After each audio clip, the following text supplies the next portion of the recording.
नमस्कार दोस्तों, आज हम लोग क्लास 10th का मोस्ट इंपॉर्टेंट क्वेश्चन देखेंगे। एक मैं सीरीज स्टार्ट कर रहा हूं जिसमें पर डे मैं एक एक चैप्टर का मोस्ट इंपॉर्टेंट क्वेश्चन आप लोगों को कवर कराऊंगा। जैसा कि चैप्टर नंबर फर्स्ट का मैं आज जो इंपॉर्टेंट क्वेश्चन है, जिन टॉपिक पे क्वेश्चन आते हैं, मैंने 6 क्वेश्चन निकाला है फर्स्ट क्वेश्चन से, जो आपको अच्छे से तैयार कर लेना है। इतने में से आएगा, इसी प्रकार से क्वेश्चन आएगा फर्स्ट चैप्टर का। इसी तरीके से 13-14 चैप्टर जो आपके हैं, 13-14 दिन में मैं पर डे एक एक चैप्टर का बना के वीडियो दे दूंगा, जिससे आपके सारे क्वेश्चन कवर हो जाएंगे, इसी में से आएंगे। तो चलिए हम लोग स्टार्ट करते हैं। क्वेश्चन नंबर फर्स्ट को देखते हैं। क्या है क्वेश्चन नंबर फर्स्ट हमारे पास है कि x square minus 6x plus 9 और है हमारे पास पता है एक्स स्क्वायर माइनस 9 का मौसा ज्ञात करना है। तो इसका हम खंड कर लेते हैं। इसका खंड करेंगे तो हो जाएगा एक्स स्क्वायर 9 1 का 9 9 कैसा खंड करिए 6 आ जाए, 3 3 का 9 और 3 3 6, तो 3x माइनस 3x प्लस 9। तो यहाँ अगर इसका खंड करेंगे तो x कॉमन लेंगे तो x माइनस 3, इसमें से माइनस 3 कॉमन लेंगे तो x माइनस 3।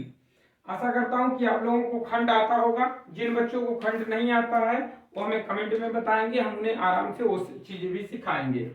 तो दोनों में अब देखिए सेम आ रहा है, x माइनस 3 और x माइनस 3 दो कोष्टक में आ गया, ठीक है। और इसका खंड अगर हम करें तो इसे a स्क्वायर माइनस 20 3 का स्क्वायर लिख सकते हैं। तो ये a square minus B square एक कोष्टक में a प्लस बी और एक कोष्टक में a माइनस बी हो सकता है। अब हम इसको लिख रहे हैं, देखिए आप लोग लिखेंगे कैसे, x square minus 6x plus 9 बराबर, इसका हम इसके बराबर हम इसको लिख सकते हैं क्योंकि इसी का ही फैक्टर है। तो x माइनस 3 एक कोष्टक में, दूसरे में भी x माइनस 3। इस वाले को यहाँ लिख लेते हैं भाई एक्स स्क्वायर माइनस 9, इसका खंड क्या आया x प्लस 3 और x माइनस 3। देखिए अब इसका क्या पूछा है, मौसा पूछा है। तो सिंपली मौसा आप जानते हैं जो दोनों में कॉमन होता है, तो दोनों में कॉमन मुझे क्या दिख रहा है x माइनस 3, इसलिए इसका मौसा कितना हो गया x माइनस 3। आशा कर रहा हूँ वीडियो समझ में आ रहा है। इसे लाइक शेयर सब्सक्राइब करते रहें और अपने दोस्तों को ज्यादा से ज्यादा शेयर करें। चलिए स्क्रीनशॉट ले लीजिए। नेक्स्ट क्वेश्चन देखते हैं हम लोग, क्वेश्चन नंबर 2 की तरफ चलते हैं। क्वेश्चन नंबर 2 हमारे पास क्या है उसको देखते हैं। क्वेश्चन नंबर सेकंड है हमारे पास एक्स स्क्वायर माइनस 4 और 3x क्यूब प्लस 24। तो दोनों का मैं एक ही जगह लिख दे रहा हूँ, 3x क्यूब प्लस 24। देखिए इसको अगर लिखेंगे तो उसी तरीके से लिख सकते हैं a स्क्वायर माइनस 2 का स्क्वायर। तो एक क्वेश्चन में हो जाएगा a प्लस बी और एक में हो जाएगा a माइनस बी। यहाँ से अगर करें तो 3 कॉमन ले सकते हैं, तो 3 कॉमन ले लेंगे तो यहाँ क्या बचेगा हमारे पास, देख लीजिए 3 अगर कॉमन लेते हैं तो यहाँ एक्स क्यूब बच जाएगा और यहाँ माइनस का 8 बचेगा। 8 3 24 होता है, 8 बचेगा तो 8 को मैं 2 का क्यूब लिख दे रहा हूँ। क्यों, ताकि सूत्र बन जाए, a cube minus B cube का सूत्र बन जाएगा। तो ये 3 तो बाहर रहेगा ही, a cube minus B cube बराबर होता है एक कोष्टक में a माइनस बी, एक कोष्टक में हो जाएगा, मैं यहाँ लिख दे रहा हूँ a माइनस बी, और एक कोष्टक में हो जाता है a square plus B square plus A B. तो a square plus B square plus A B, ठीक है। तो इन दोनों का अगर मौसा पूछ रहा है तो फिर उसी तरीके से लिखेंगे। दोनों का मौसा क्या होगा, मौसा का मतलब जो दोनों में कॉमन है, दोनों में कॉमन क्या है x माइनस 2 कॉमन है, इसका भी मौसा क्या हो जाएगा x माइनस 2 हो जाएगा। लसा पूछेगा तो a वाला हो जाएगा, ये भी होगा और ये भी होगा, सबका गुणा कर लेंगे। चलिए नेक्स्ट क्वेश्चन देखते हैं। आप लोग इसके शॉर्ट लेते हैं अच्छे से। जो देखिए ए वाले दो तो एकदम मोस्ट इंपॉर्टेंट है, ये दोनों क्वेश्चन जो कि हर साल पूछे जाते हैं, तो इन दोनों को वेरी वेरी मोस्ट इंपॉर्टेंट आप लोग लगा लेंगे, जिसमें से कि हर बार आता है इन दोनों पे फार्मूले पे क्वेश्चन। चलिए नेक्स्ट देखते हैं हम लोग, क्वेश्चन नंबर 3 देखते हैं। क्वेश्चन नंबर 3 क्या कह रहा है कि दो व्यंजकों का मौसा x प्लस 1 है। मौसा दे दिया, दो व्यंजक हैं उनके मौसा कितने हैं x प्लस 1, और लसा दे दिया, लसा बराबर दे दिया x पावर 6 माइनस 1। यदि पहला व्यंजक दे दिया, एक दे दिया कि पहला व्यंजक, तो पहला व्यंजक भी दे दिया कितना x क्यूब प्लस 1, तो दूसरा व्यंजक पूछ रहा है, दूसरा व्यंजक पूछ रहा है कि क्या होगा, क्वेश्चन मार्क। आप लोग सूत्र जानते हैं, दो व्यंजकों का गुणनफल बराबर लसा गुणे मौसा। दो व्यंजकों का गुणनफल, या ऐसे भी लिख सकते हो कि पहली संख्या दो संख्याओं का गुणनफल भाई, या दो संख्याओं का गुणनफल कहे चाहे पहली संख्या या पहला व्यंजक गुणे दूसरा व्यंजक बराबर भी ऐसे भी लिख सकते हो, पहला व्यंजक गुणे दूसरा व्यंजक बराबर लस गुणे मस। ठीक, तो पहला व्यंजक कितना दिया था x³ + 1, दूसरा व्यंजक हमें निकालना है, लिख लेते हैं दूसरा व्यंजक हमें निकालना है। लस दिया है कितना x⁻6 - 1 और लस मस कितना दिया है x+1, ब्रैकेट लगा देता हूं। ये इधर देखिए गुणा में है, उधर जाएगा क्या हो जाएगा भाग हो जाएगा, अर्थात दूसरा व्यंजक बराबर हो जाएगा x⁻6 को हम अगर लिखना चाहें तो आप लोग सिंपली जानते हैं a² - b² बराबर क्या होता है, एक कोष्ठक में a + b और एक कोष्ठक में a - b, और a⁴ - b⁴ बराबर भी आप जान जाएंगे कि a² + b² और एक में a² - b² हो जाएगा, मतलब स्क्वायर है तो आधा, 4 है तो 2, तो ऐसे a⁻6 है माइनस b⁻6 है तो क्या होगा, एक में a³ + b³, दूसरे में a² - b² और सभी क्यूब। तो यहाँ अब यहाँ पे मेरे पास देख लीजिए पावर में यहाँ 1 है, देखिए मैं यहाँ लिख दे रहा हूँ x⁻6 है -1 के पावर हम 6 लिख सकते हैं, 1 के पावर चाहे जो करे 1 ही रहता है, तो इसे लिख सकते हैं, तो लिख क्या सकते हैं x³ + 1 और x³ - 1, तो यही चीज मैं यहाँ लिख दे रहा हूँ, इसको x³ + 1 लिख सकते हैं, x³ - 1 लिख सकते हैं, बाकी जो है उसे लिख लीजिए x+1 बटे में a इधर गुणा में था, इधर आएगा भाग होगा x³ + 1, ये इससे कट गया, ये जो बचा यही आपका आंसर हो गया, चाहे तो गुणा करके आप लिख दो दूसरा व्यंजक के लिए, गुणा करेंगे x³ में इसका तो हो जाएगी x⁻4 - x, 1 का गुणा करेंगे तो +x³ - 1, तो x⁻4 + x³ - x - 1, ये आपका दूसरा व्यंजक निकल गया। स्क्रीनशॉट ले लीजिए। नेक्स्ट क्वेश्चन देखते हैं हम लोग, अगला क्वेश्चन। इस फार्मूले पे हर साल एक क्वेश्चन आएगा, अभी इसका एक क्वेश्चन और है, यहाँ पे हमने इंपॉर्टेंट में लिखा, लास्ट वाला भी है, तो ए वाला एक क्वेश्चन तीनों को बहुत ध्यान से देखेंगे। अब तीनों क्वेश्चन जो है तीनों के तीनों इंपॉर्टेंट है, इनको ध्यान से देखेंगे। स्क्रीनशॉट ले लिए, चलिए देखिए वीडियो को लाइक शेयर और सब्सक्राइब करना ना भूले भाई, और अपने भी सभी ग्रुप में आप लोग शेयर करें, इसे ज्यादा से ज्यादा सब्सक्राइब करवाएं। देखिए आप लोगों के लिए मेहनत की जा रही है ताकि आप लोगों को बोर्ड में अच्छे मार्क्स मिले, तो कम से कम लाइक शेयर सब्सक्राइब कर सकते हैं आप लोग, कमेंट भी कर सकते हैं। अब देखिए अगला क्वेश्चन, इसको मैं लास्ट में लिखता हूं क्योंकि लिखने वाला पार्ट है तो लास्ट में लिखूंगा, पहले इसको देख लीजिए। 77/210 को हमें कह रहा है कि शांत है कि अशांत है, ये बताएं, ये जरूर आएगा एक नंबर में। तो देख लीजिए हर का यहाँ पे खंड किया जाता है, क्या किया जाता है, खंड, और चेक किया जाता है क्या ये 2 की पावर m और 5 की पावर n के रूप का है। अगर ऐसा होता है तो हम इसे बोलते हैं कि ये शांत है, और अगर कोई और कुछ और आ जाता है तो हम कहते हैं अशांत है। तो 210 का यदि हम खंड करें, 2 से इसे कट करें तो देखिए 2 1 का 2, यहाँ 1 में नहीं जाता, कुछ बच्चे क्या करते हैं 2 पंजे 10 ऐसे काट देते हैं, गलत हो जाएगा। देखिए जब 1 में ना जाए तो अगला 0 बढ़ा के अगला लेते हैं, 10 हो जाएगा, 2 पंजे 10, अब सही है। फिर यहाँ पे हम क्या करते हैं, 3 से काट देते हैं, 3 त्रिक का 9, 1 बचा 15, 3 बचे 15। अब 5 से काट देते हैं, 5 7 35, 7 1 का 7, कट गया। तो देखिए अगर इसका खंड लिखें तो 77 के बटे हम लिख सकते हैं 2 × 3 × 5 × 7।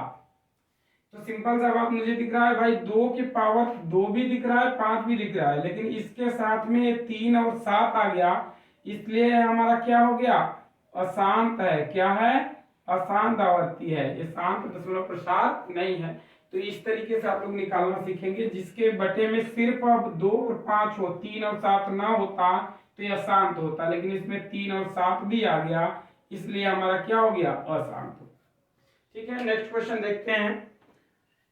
देख लीजिए नीचे वाला क्वेश्चन देख लेते हैं, अगला क्वेश्चन, स्क्रीनशॉट लेते रहेंगे आप लोग, ठीक है, ना समझ में आया दोबारा से पीछे करके देख सकते हैं। अगला क्वेश्चन है कि 336 तथा 54, 336 तथा 54 का लॉस और मौसा ज्ञात करें तथा सत्यता की जांच करें। सत्यता की जांच करने का मतलब यही कि दो फलनों के गुणनफल जो सूत्र लगाए थे, दोनों फंक्शनों का गुणनफल बराबर होगा लस गुणे मौसा के। दो व्यंजकों का गुणनफल। तो हम पहले निकाल लेते हैं, 336 का खंड कर लेते हैं और 54 का खंड कर लेते हैं। खंड में हम करके दिखा दे रहा हूँ फिर से एक बार आप लोगों को। 2 से कट कर दीजिए, 2 1 का 2, 2 छक्के 12, 2 8 16, फिर 2 से कट करेंगे, 2 8 16, 2 चौका 8 84, फिर 2 से कट करेंगे तो आपका 42 आ जाएगा, फिर 2 से कट करेंगे तो 21 आ जाएगा, 3 सत्ते 21, 7 1 7। तो खंड हमारे पास आ गया भाई कि 2 गुणे 2 गुणे 2 गुणे 2, ठीक है, 4 बार 2 है और एक 3 है और एक 7 है, ठीक। तो यहाँ और 54 का गुणा खंड कर देंगे तो क्या हो जाएगा, देखिए अब इसको हटा दे रहे हैं, 54 का खंड करेंगे तो क्या हो जाएगा हमारे पास, देख लीजिए, 2 से काटेंगे 27 आ गया, 3 9 27 हो गया, 3 3 9 हो गया, 3 1 3। तो यहाँ से हमारे पास आ गया कितना भाई, 2, यहाँ से लिख दे रहा हूँ, 2 गुणे 3 गुणे 3 गुणे 3, यही आ गया।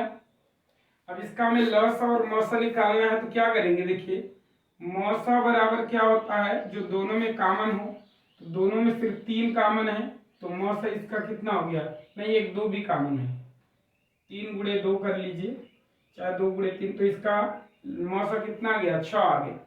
और लस अगर निकालना है तो क्या करेंगे, लस बराबर जो कॉमन है वो दोनों लिख लो पहले, देखिए 1 2 कॉमन यहाँ से है, बाकी जो 2 बचा, 1 2 3 2 और बचे हैं, 3 को भी लिख लीजिए। देखिए 3 एक कॉमन है तो उसको लिख लीजिए, 2 3 और बचे हैं तो उनको भी लिख लीजिए, और 1 7 बचा है। मतलब कहने का मतलब जो दोनों में कॉमन है उसको एक बार ही लिखना है और बाकी सारे अंकों को लिख देना है। गुणा कर लीजिए, 2 दूनी 4, 4 दूनी 8, 8 दूनी 16, 16 हो गया, 3 3 का 9, 9 3 27, 16 गुणे 27 गुणे 7, गुणा कर लीजिए। तो गुणा कर लेते हैं पहले, देख लीजिए 16 का गुणा इसमें 7 में कर लीजिए, चाहे इसी का इसमें कर लीजिए, 16 सत्ते 16 पचे 80, 16 छक्का 96, 16 सत्ते 112, 112 की 2 हो गया, हासिल में आ गए आपके कितने भाई, 16 सत्ते 112, हासिल लग गया 11, और 16 गुना 32, 32 11 43 हो गया, गुणे में 7, तो 7 से गुणा कर लीजिए, 7 दूनी 14 की 4, हासिल लग गए 1, और 7 3 की 21 22 की 2, हासिल लग गए 2, और 7 चौक 28 2 30, 3024। अब हमें क्या करना है, इसका जांच करना है सत्यता का, तो हम लोग फार्मूला लिख देते हैं, दो संख्याओं का गुणनफल या दो व्यंजकों का गुणनफल बराबर दो व्यंजकों का गुणनफल बराबर लस गुणे मस, यही होता है, ठीक ना। यहाँ से देखिए दोनों व्यंजक कौन कौन से हैं, या ऐसे भी लिख सकते थे, पहला व्यंजक गुणे दूसरा व्यंजक बराबर लस गुणे मस। तो दोनों व्यंजक कौन कौन से थे, एक ये था 336, एक 54, तो 336 गुणे 54 बराबर लस कितना आ गया था 3024 गुणे मस कितना है 6, गुणा कर लीजिए, 6 चौक 24 की 4, हासिल लग गए 2, 6 दूनी 12, 2 14 की 4, हासिल लग गए 1, 6 0 0 की 1, 36 18, 18144, इधर का भी गुणा करेंगे तो 18144, ठीक है। ये सत्यता की जांच होगी। आशा कर रहा हूँ समझ रहे होंगे, अच्छे से इसे नोट कर लीजिए। नेक्स्ट क्वेश्चन अंतिम देखेंगे, जो मोस्ट इंपॉर्टेंट क्वेश्चन है वो 100% आएगा ही आएगा, ठीक है, तो उसे रट लेंगे, अभी बता रहा हूँ, इसको स्क्रीनशॉट ले लीजिए फिर बताते हैं। चलिए तो हम ये वाला देख लेते हैं भाई, कड़ी में 3 एक अपरिमेय संख्या है, यही सिद्ध करना है, कड़ी में 3 एक अपरिमेय संख्या है, एक अपरिमेय संख्या है, यही सिद्ध करना है। तो हम लिख लेते हैं हल में, इसके विपरीत मानने पर कि कड़ी में 3 एक परिमेय संख्या है, इसके विपरीत मान लेते हैं, तो परिमेय संख्या को p बटा q जानते हैं, तब हम यहाँ लिख लेते हैं, इसको क्या लिख लेंगे कि कड़ी में 3 बराबर p बटा q, चाहे a बटा b, आप दो कुछ भी मान लेते हैं पूर्णांक के रूप में। तो अब हम क्या करेंगे, इसका तिर्यक गुणा कर लेंगे, तो कड़ी में 3b बराबर क्या हो जाएगा a, तो अब हम दोनों पक्षों का वर्ग लिख कर देंगे, दोनों पक्षों का वर्ग करने पर तो वर्ग करने तो क्या हो जाएगा, 3b इधर आ जाएगा, 3b स्क्वायर, क्योंकि स्क्वायर करेंगे, चाहे पूरा लिख दे रहे हैं खोल के हम, कड़ी 3b का होल स्क्वायर बराबर हो जाएगा a स्क्वायर, तो इसका स्क्वायर करेंगे 3b स्क्वायर बराबर a स्क्वायर आ जाएगा। तो यहाँ अब हम b को क्या करेंगे, उस तरफ भेज देंगे, या 3 को मैं उस तरफ भेज दूंगा, तो यहाँ लिख दूंगा बी स्क्वायर बराबर ए स्क्वायर बटे में 3। अब सिंपल सा चीज हम लिख देंगे कि चूंकि ए स्क्वायर को 3 विभाजित करता है, यहां से लिख सकते हैं चूंकि ए स्क्वायर को 3 विभाजित करता है, 3 विभाजित का मतलब भाग देना, देखिए मतलब बटे में है तो काट रहा है, चूंकि ए स्क्वायर को 3 विभाजित करता है अतः ए को भी 3 विभाजित करेगा। सिंपल सी बात है भाई, जब ए स्क्वायर को काट रहा है, ए स्क्वायर का मतलब मान सपोज करिए 9 होता, मतलब 3 का स्क्वायर होता 9 को 3 काटता तो 3 को भी 3 काटेगा ना। तो वही चीज यदि ए स्क्वायर को 3 विभाजित करता है तब या अतः ए को भी 3 विभाजित करेगा, 3 विभाजित करेगा। इतना नोट कर लीजिए आप लोग। इसको देखिए, इसको स्टेप बाय स्टेप इसी तरीके से लिखना है। हम इधर थोड़ा मिटा दे रहे हैं इसको, तो यहां तक देख लेते हैं, तो इधर मिटा के हम लिखते हैं। अब चूंकि हम मान लेते हैं, एक और मान लेते हैं, अतः ए बराबर हम 3c लिख सकते हैं, जहां c एक पूर्णांक है, कुछ मान लिए, ए बराबर मैंने एक 3c मान लिया अलग से और देखने के लिए, चेक करने के लिए। तो ए बराबर 3c हम लिख सकते हैं। समीकरण 1 हमने यहाँ पे बनाया, इसमें रख देते हैं। तो देखिए ए की जगह पे 3c रखेंगे, तो यहाँ देखिए ए बी स्क्वायर है, बी स्क्वायर ही है, ए की जगह हमने 3c रख दिया, स्क्वायर है तो स्क्वायर लगा दिया, बट्टे में 3 लिख दिया। बी स्क्वायर 3 का स्क्वायर हो गया 9, सी का स्क्वायर सी स्क्वायर, यहाँ से आप कट कर दीजिए, 3 3 का 9 कट गया। तो यहाँ से देखिए बी स्क्वायर आ गया, ए 3 इधर गुणा में है, इधर आएगा भाग हो गया, बराबर सी स्क्वायर। फिर इसी तरीके से लिखेंगे जैसे हमने यहाँ लिखा था, चूंकि बी स्क्वायर को 3 विभाजित कर रहा है अतः बी को भी 3 विभाजित करेगा। अब हमें प्राप्त हो गया कि ए और बी में कम से कम, ए और बी जो दोनों माने थे उसमें कम से कम एक उभयनिष्ठ गुणनखंड है 3। उभयनिष्ठ गुणनखंड होने का मतलब ये परिमेय को शो कर रहा है, लेकिन यह हमें विरोधाभास, यह विरोधाभास हमें त्रुटिपूर्ण मानने के कारण मिला है, गलत मानने के कारण। देखिए क्योंकि यह परिमेय संख्या था, हमने इसको परिमेय माना था, गलत माना था, अतः यह विरोधाभास हमें त्रुटिपूर्ण मानने के कारण प्राप्त हुआ है। अतः कड़ी में 3 एक हमारी अपरिमेय संख्या है। इस क्वेश्चन को आप लिख देंगे तो आपके 4 नंबर कंफर्म है और 100% आने वाला है। तो इसको रट लीजिए, 2 बार 3 बार 4 बार 5 बार लगा लीजिए, 4 नंबर आपके कंफर्म हो गए। और जितने मैंने आज क्वेश्चन बताए 6 क्वेश्चन, इन 6 को लगा लेंगे तो आपके 7 से 8 नंबर कंफर्म हो जाएंगे। 4 नंबर इसमें से, 2 नंबर का क्वेश्चन उससे आएगा, 2 संख्याओं का गुणनफल बराबर लस गुणे मस से, और 1 नंबर का क्वेश्चन आपका आ जाएगा शांत अशांत दशमलव प्रसार पूछने के लिए। तो 7 से 8 नंबर के क्वेश्चन आपके कंफर्म है आज के वीडियो से। तो इस वीडियो को पसंद है, अगर आपको अच्छा लगा हो यह वीडियो, यदि आपको अच्छा लगा हो इसे लाइक शेयर सब्सक्राइब करना ना भूलें। मिलते हैं अगले वीडियो में, तब तक के लिए धन्यवाद। स्क्रीनशॉट ले लीजिए आप लोग।